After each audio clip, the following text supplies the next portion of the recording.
Hello everyone, I am Matt Hardy, your host, but you knew that already. I know you did, because you're here on my YouTube channel.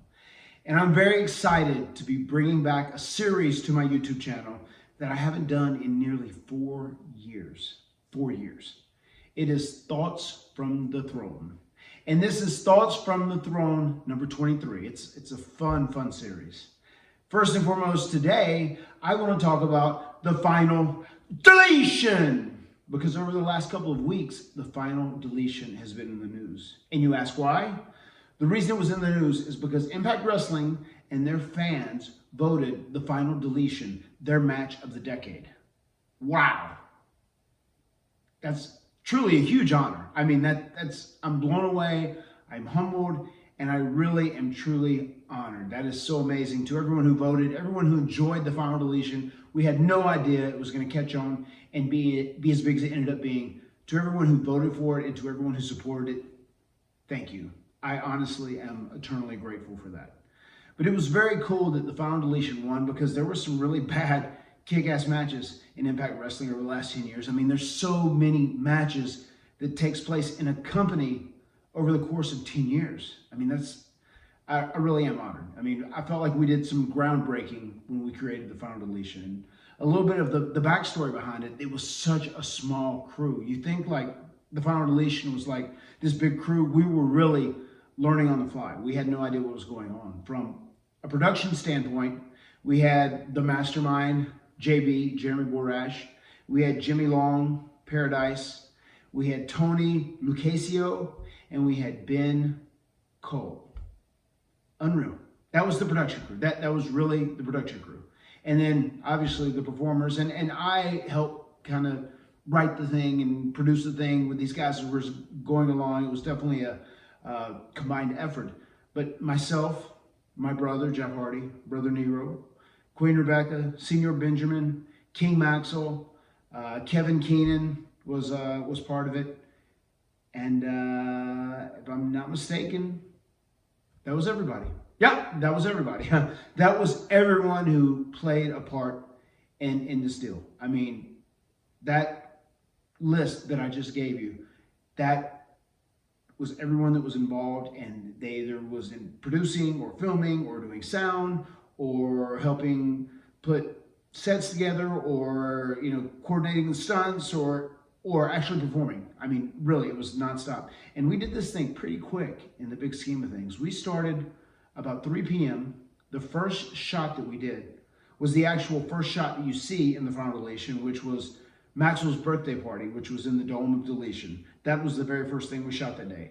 And the next thing we shot was Jeff at his house when Vanguard 1 shows up and all the drones, and he's swatting them with the guitar. That was shot then.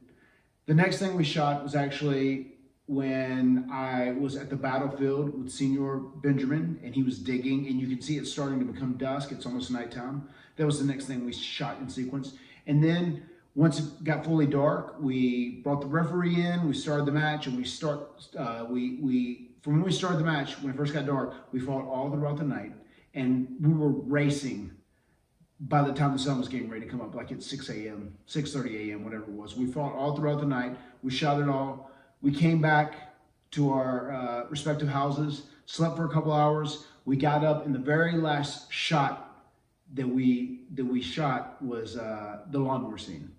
And I'd been burnt the night before, so I was in pain and trying not to sell it all. And yes, and being huge and orgasmic as I drove across the lawnmower and legitimately ruined Jeff's yard and all these designs he worked so hard to put into his yard.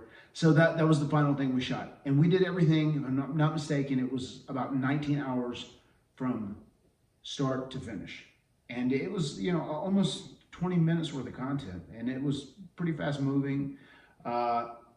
It's insane that it became as big of a deal as it ultimately did. So that's just some backstory on people who've never heard the story of the Final Deletion and how small of a crew it actually was that was working on it and performing in it. And it became like this cult sensation, and it got like this cult following and became such a legendary match in the big scheme of things. The first ever legendary cinematic match in Impact Wrestling. To everyone out there that's watching Free the Elite, which is continuing on with that cinematic feel, I hope you've been enjoying them. I am doing them in a very specific way where I think in the professional wrestling business now, if you're a performer, or especially if you're a promoter and you're putting together the events, we serve two masters. I think there is the diehard fan that knows the deal and knows what's going on. And I think that fan base is growing exponentially and is getting larger every single day. That's one audience that we definitely have to take care of, and we have to cater to them. And the other audience is, is the casual fans. And there are casual fans out there that just love the casual concept of wrestling, and there's this larger than life story, a good guy versus a bad guy, and they want to see a story happen that culminates in a match, and there's train wrecks along the way. I mean, a great example of that was the Lana and Lashley wedding. I mean, it did a big number, and I know those diehard fans hate it, but obviously there's casual fans that are interested in it because people keep watching it online, and that wedding did such a good number. So, there's two masters we're serving. And the point of what I was saying was, in Free the Elite, I am trying to cater to both of those. That's kind of how I try to perform in this day and age. I try and perform by serving two masters, the diehard fans and the casual fans. So if you see something in Free the Elite that stands out and you think, maybe this means something, it means something. And this Friday, there's a brand new episode of Free the Elite coming out, episode 7. And we are going to learn the fate of Zenith, the essence, which was inside broken Matt Hardy into woken Matt Hardy. It's like the force that made him magic, that made him special. Once he became broken, he was able to track where Zenith had been in all the human vessels he'd been in for over 2,000 years. So we will learn the fate of Zenith. Guys, it's not that good. It's going to be a hard episode to watch, but I want you to check it out. That's this Friday at 3 p.m. That will debut. I also want to thank everyone that has sent their well wishes and congratulations to myself and my wife and the Hardy family on the birth of our third child.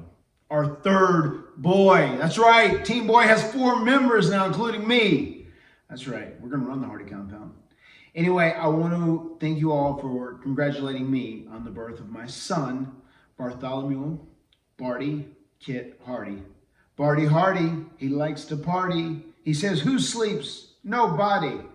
He has been a very active and awake baby, and he really works his mom hard, and he works his dad hard when she's off the clock. But anyway, it's the best thing ever. This place is going to be a madhouse in just a few years with all this testosterone running around. So you guys be well. I hope you make 2020 your best year ever. And I just want to say I appreciate all my fans so much. And I want to have a very honest, and I want my fans to have faith in me. And I want my relationship with them to be voracious.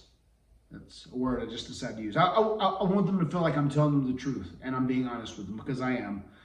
I am so gracious. So to my fans, I wish to be voracious. I just made that up. First time I've said that. I don't know. Maybe it's terrible. Maybe it's good. Who knows? If it's a keeper, put it in the comments. Tell me it's a keeper. Anyway, thank you guys for tuning in. This is Thoughts from the Throne, and it's been fun. We'll have to do it again soon. Adios, amigos. Until next time.